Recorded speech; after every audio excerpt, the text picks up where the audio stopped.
Hello everyone. So now I'll be telling you about the components of finance or final accounts. So usually a final account includes the following components: trading account, profit and loss account, and the balance sheet. So now let us discuss each of them in detail. First one, the trading account.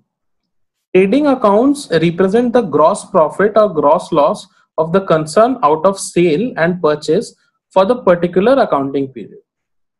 So, first of all, let us study the debit side of the trading account. The things that are included on the debit side of a trading account. The first one is the opening stock. Unsold closing stock of the last financial year is appeared in the debit side of the trading account as two opening stock of the financial year, current financial year.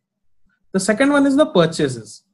The total purchases or the net of purchase return, including cash purchase and credit purchase of traded goods during the current financial year, appears as two purchases in the debit side of the trading account.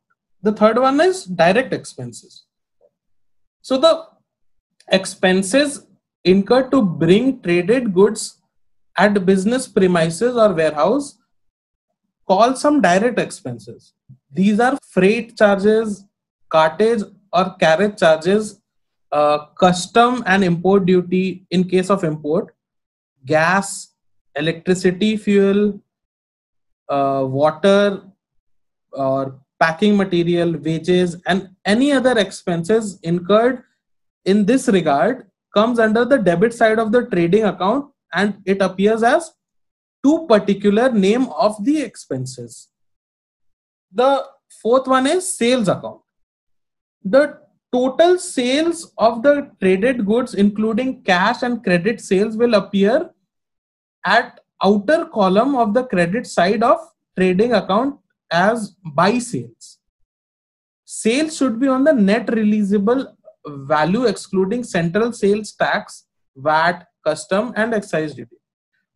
Now the next one is closing stock. The total value of unsold stock of the current financial year is called as closing stock and will appear at the credit side of the trading account. Here, closing stock will be equal to opening stock plus net purchases minus the net sale. Now the next one is gross profit. Gross profit is the difference of revenue and the cost of providing services or making products. However, it is calculated before deducting payroll, taxation, overhead, and other interest payments. Gross margin is used in the US English and carries same meaning as the gross profit. Here, gross profit is equal to sales minus cost of goods sold. Now the next one is operating profit. Operating profit is the difference of revenue and the cost generated by ordinary operations. However, it is calculated before deducting taxes, interest payments, investment gain or losses, and many other non-recurring items. Operating profit is calculated as gross profit minus total operating expenses. Now there's another term called as the net profit. Net profit is the difference of total revenue and the total expenses of the company. It is also known as net income or net earnings. Net profit here is calculated as the operating profit minus taxes plus interest. So all these particulars, they form a format for trading account. I'll show you the format for trading account. So this is the format of trading account where the particulars and the amount against it is written. And this, and take an example for this for trading company of MSABC Limited, and this trading account is for a particular period which ends on 31st March 2014 for that financial year. Okay. So now the next one is profit and loss account. Profit and loss account represent the gross profit as transferred from trading account on the credit side of it along with any other income received by the firm like interests or commission or etc. Debit side of the profit and loss account is a summary of all the indirect expenses as incurred by the firm during that particular accounting year. For example, administrative expenses, personal expenses, financial expenses, selling and distribution expenses, depreciation, bad debts, interest, discounts, and many others. Balancing figure of profit and loss account represents the true and net profit as earned at the end of the accounting period and transferred to the balance sheet. So there is also a format for profit and loss account. I'll show you.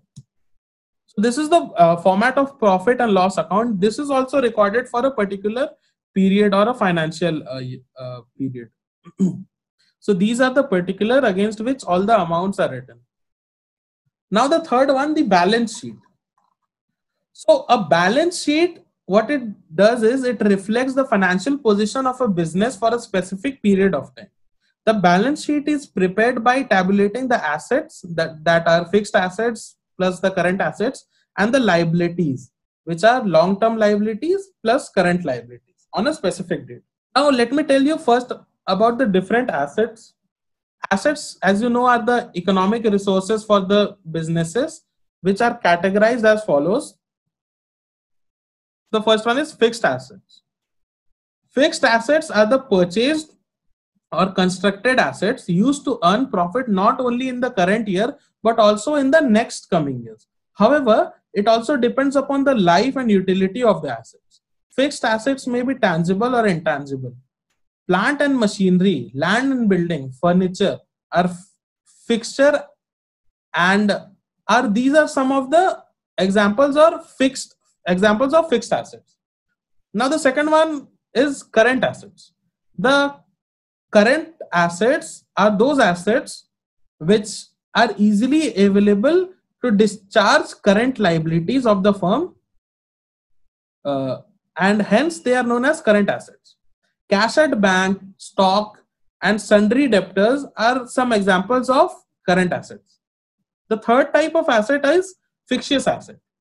Accumulated losses and expenses which are not actually any virtual assets are called as fictional assets or fictitious assets. Discount on issue of shares, profit and loss account, and capitalized expenditure for time being are some of the main examples of fictitious assets. The next one is cash and cash equivalents. Cash balance, cash at bank, and securities which are redeemable in the next 3 months are called as cash and cash equivalents. Now the next type of assets are wasting assets. So wasting assets are those assets which are reduced or exhausted in value because of their use, and because of this nature they are known as wasting assets. For example, mines or quarries and things like that. Now the last one is tangible assets. By the name we can see that tangible assets are those assets which can be touched, seen, or have volume. And examples of tangible assets can be cash, stock, building, etc. All of these will come under tangible assets. So the balance sheet has many components in it or particulars. So I'll be showing you all of these, the components of a balance sheet, like the account receivable, working capital, cash and cash equivalent, wasting asset, tangible asset, intangible asset, fixed asset, current asset, fictitious asset, and all of these come under assets. Now the next one in the balance sheet are liabilities. So a liability is the obligation of a business or firm or company which arises because of past transaction events. Its settlement or repayment is expected to result in an outflow from the resources of a company. So there are two types of major liabilities. They are categorized under current liabilities and long-term liabilities. Current liabilities are those which are expected to be liquidated by the end of the current year, and hence they are known as current liabilities. Examples of current liabilities would be taxes, accounts payable, wages, partial payment of long-term loans, etc. Now the second one is long-term liabilities. The long-term liabilities are those which are expected to be liquidated in more than a year.